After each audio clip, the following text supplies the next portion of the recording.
Hello, welcome to this BritSend video where you can learn some wonderful phrases that include either cat or dog. You'll even discover why it rarely rains cats and dogs in the UK nowadays. I won't tell you now though, because that would be letting the cat out of the bag. Oh, wait a minute. Letting the cat out of the bag. What does that mean? Keep watching to find out. So, our first phrase, a dog's body.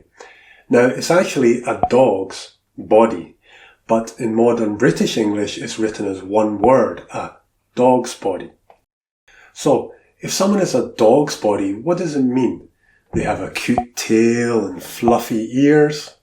No, unfortunately it means that they get all the rubbish jobs that no one else wants. Basically, they get treated almost like a slave. For example, he's so in love with her, he'll do anything for her. She knows that, so she treats him like a dog's body. It's like she has her own personal slave. He eventually got up the courage to quit his job. He was fed up with being treated like a dog's body by his manager, making her coffee, taking her clothes to the dry cleaners, even taking her dog for a walk. Now, when I was younger, I worked at a nightclub. Officially, I was a glass collector, but I was given every other odd job that came up, including putting a new seat on one of the toilets, painting doors, and even mopping up any mess produced by drunken customers. Yuck. In that job, I was definitely a dog's body. Our next phrase is a dog's dinner. This is sometimes also called a dog's breakfast. So something is a dog's dinner. What does that mean? Is it something tasty that will make you pant and wag your tail? No, actually it comes from the fact that in the UK, dogs used to be given all the scraps of leftover food from meals to eat. So they'd be given a bowl that was a messy mixture of bits of beef, chicken, vegetables and other things. Their dinner looked like a yucky mess. In modern English, a dog's dinner describes anything that's really messy looking. For example, the day after the office party, we walked into the office and saw Matt sitting at his desk looking like a dog's dinner. His clothes and his hair were a total mess. It turned out he'd gotten drunk at the party and fallen asleep under his desk. His handwriting is so messy and his spelling is so terrible. Anything he writes is a complete dog's dinner. Now, for our next phrase, I've heard in South Korea, a dog's life means an easy and pleasant life. However, in English, a dog's life still refers to the time in the 16th or 17th centuries when dogs were generally treated very badly. So a dog's life was a very tough life. Here are two examples of how it can be used in modern English. Wake up in the morning, go to work. Work 16 hours. Get back home, fall asleep. Start all over again the next day. It's a dog's life. I know work is tough at the moment and you're not enjoying it. It's definitely a dog's life, but things will get better soon, I'm sure of it.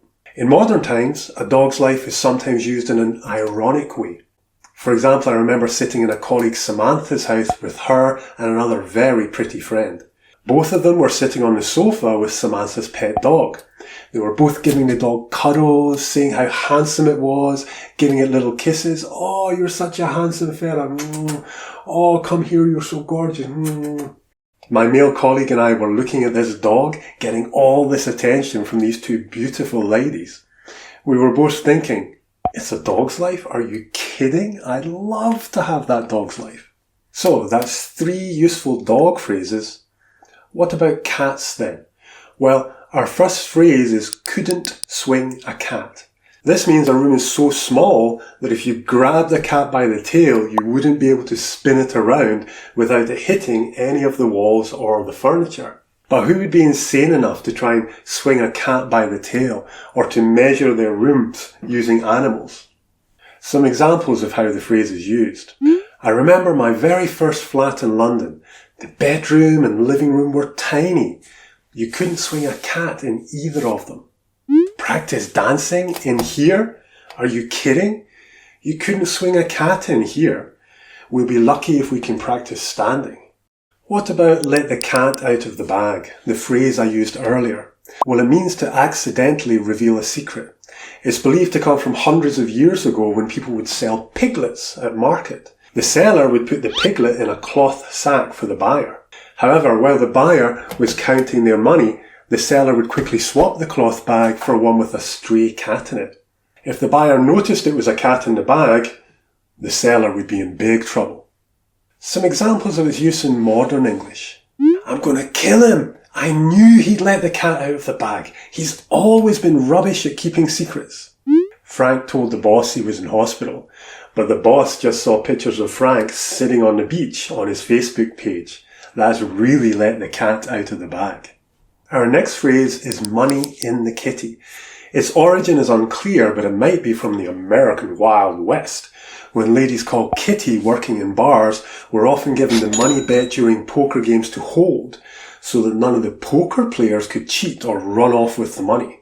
So in modern British English, it's used to refer to a collection of money which several people have contributed to. This money is designed to pay for some specific thing.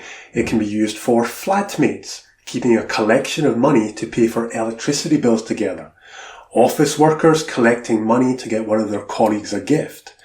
Or it can be even used for government budgets, because those budgets are created using money from all the taxpayers. Example, in the old days when we went to the pub, everybody used to put £20 each in the kitty at the beginning of the night, and that paid for all their drinks. Nowadays, people tend to pay by card or by phone, so having a drinks kitty isn't very common anymore. Don't tell Laura, but I've set up an office kitty for her. It's her birthday tomorrow. Just put whatever you want in a kitty and I'll nip out during lunch break to get her a card and a gift. The origin of our next phrase, curiosity killed the cat, is also unclear. But imagine 300 or 400 years ago a nosy, dirty, diseased stray cat following the smells of food into a butcher shop. If the cat was unlucky, the butcher might use his chopping knife on the poor cat. In modern British English, curiosity killed the cat is used as a warning to people about being too curious or too nosy about something. You shouldn't be listening to the boss's phone calls like that. Remember, curiosity killed the cat. If he catches you listening in, you'll be dead meat. Our cat nearly had a heart attack when it accidentally switched on Bobby's robot dinosaur. Curiosity really did almost kill the cat. Now, as I promised, what about raining cats and dogs? Well, it means raining really heavily. Although I don't think I'd like a chubby St. Bernard or British Bulldog landing on my head. In modern day Britain though, the phrase is rarely used.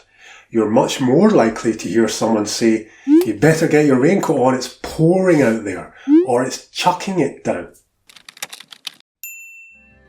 So, dogs and cats have been an essential part of British culture for hundreds of years. So much so, there are lots of expressions and phrases in which they appear. How about you? Have you ever accidentally let the cat out of the bag? If so, what secret did you reveal? Why not tell us below?